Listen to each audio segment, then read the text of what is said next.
Assalamualaikum warahmatullahi wabarakatuh. Selamat datang di channel Lentera Sunyi. Bersama saya, admin Lentera Sunyi. Cerita pendakian Gunung Sangga Buana. Kali ini, admin akan menceritakan kisah pendakian ke Gunung Sangga Buana yang dialami oleh Putra dan kawan-kawan. Admin akan menceritakan kisah pendakian mereka.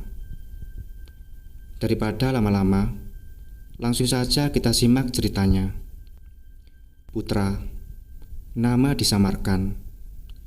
Pada saat itu tengah diam di rumah, dan tiba-tiba mendapat sebuah pesan WhatsApp dari temannya, mengajaknya mendaki gunung pada weekend besok.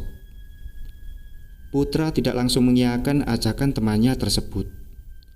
Pertama, Putra menanyakan siapa saja yang akan ikut mendaki nanti. Teman Putra, kita sebut saja namanya Sigit.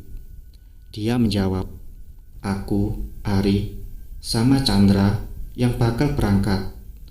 Kalau lo mau ikut, ayo," katanya. Hingga kemudian, Putra pun memutuskan untuk ikut dengan Sigit, Ari, dan Chandra mendaki Gunung Sangga Buana.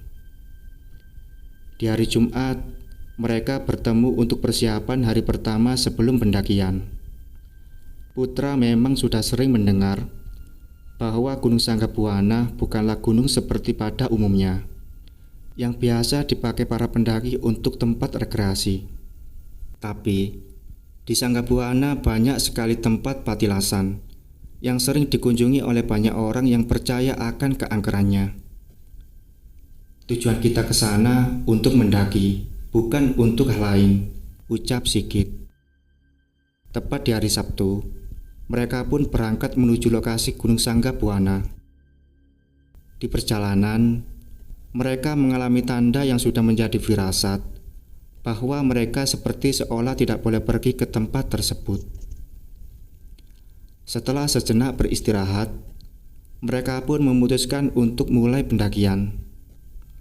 Pada saat itu, jam menunjukkan pukul 4 sore.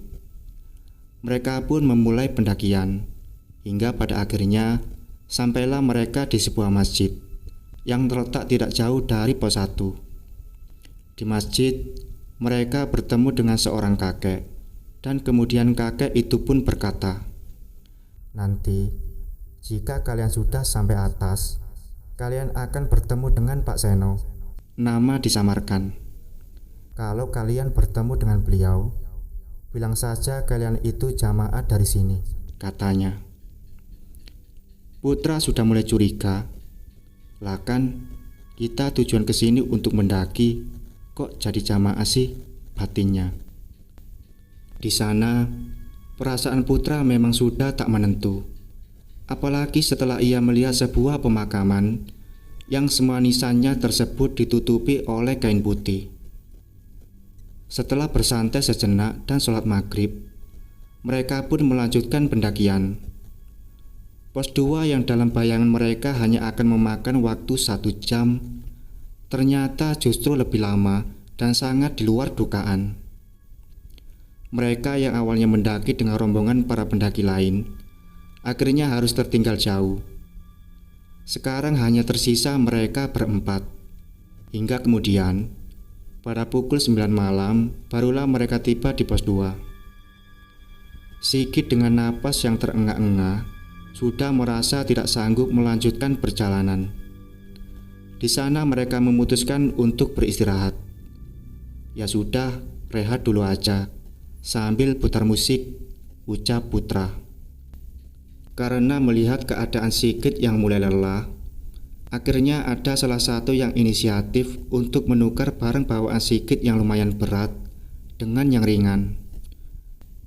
Meskipun hal tersebut telah dilakukan, tetap saja Sigit menghentikan langkahnya di trek pendakian.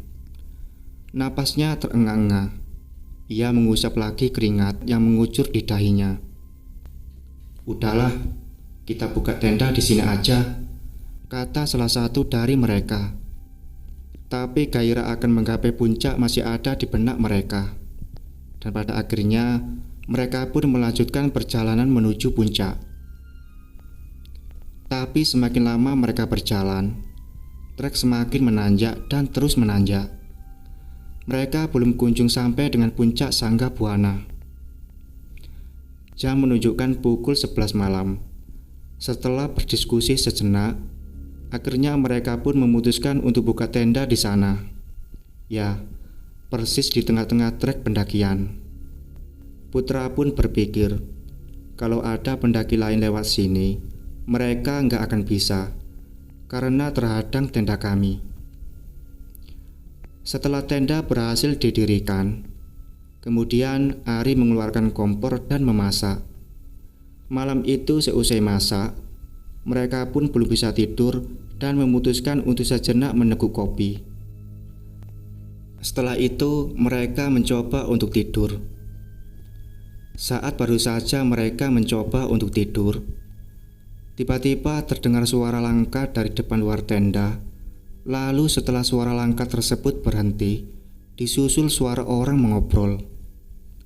Mereka kembali terdiam, dan suara itu kembali hilang, menyisakan sunyi kembali. Putra pun berpikir, kalaupun suara tadi berasal dari rombongan pendaki, seperti pada umumnya, pendaki pasti mengucap permisi, atau minimal terlihat ada senter yang mereka nyalakan. Tapi tidak sama sekali terlihat ada senter. Dan suara mengobrol yang mereka dengar pun samar-samar, tidak begitu jelas. Dan setelah mereka lihat jam, saat itu sudah menunjukkan pukul 12 malam. Hingga pada pukul 1 pagi, barulah mereka bisa tertidur. Singkat cerita, pukul 4 mereka pun bangun. Mereka memulai aktivitas dengan memasak dan kemudian makan bersama. Sejenak ngopi, sambil membereskan tenda, mereka pun langsung beranjak menuju puncak.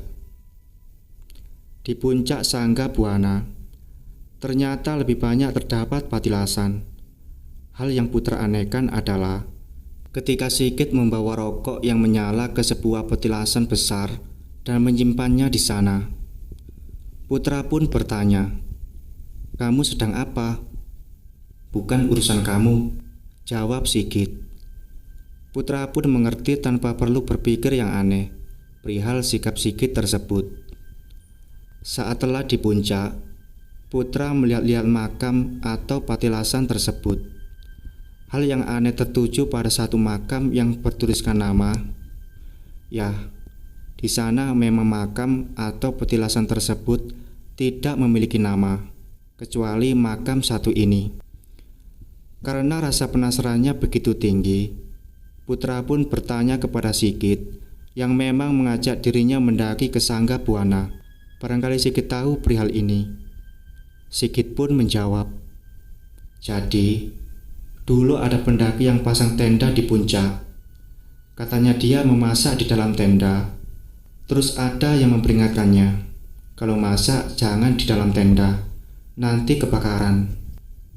Terus, Putra semakin penasaran. Terus benar kebakaran.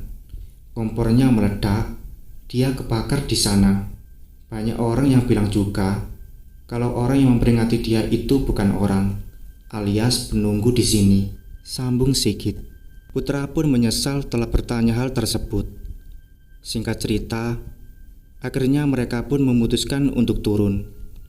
Di perjalanan turun menuju base camp, Sigit berkata kepada Putra, "Nanti ingetin gua ya."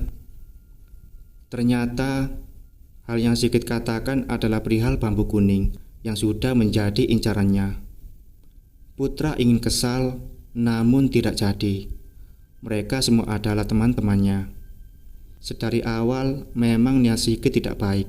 Tidak mutlak hanya mendaki gunung saja, tapi ada hal yang ingin ia raih. Hingga itu membuatnya sering kelelahan dan membuat teman-temannya harus menimpa sial bersama. "Kan gua udah bilang, tujuan kita kesini buat mendaki, jangan buat hal lain," kata Putra selesai. Oke teman-teman, cerita selesai sampai di sini. Tanpa ada maksudku untuk mengurangi atau bahkan melebihkan isi dari cerita. sebab cerita ini mutlak mereka alami, dan saya hanya membawakan cerita ini.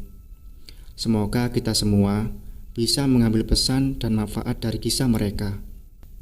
Wassalamualaikum warahmatullahi wabarakatuh.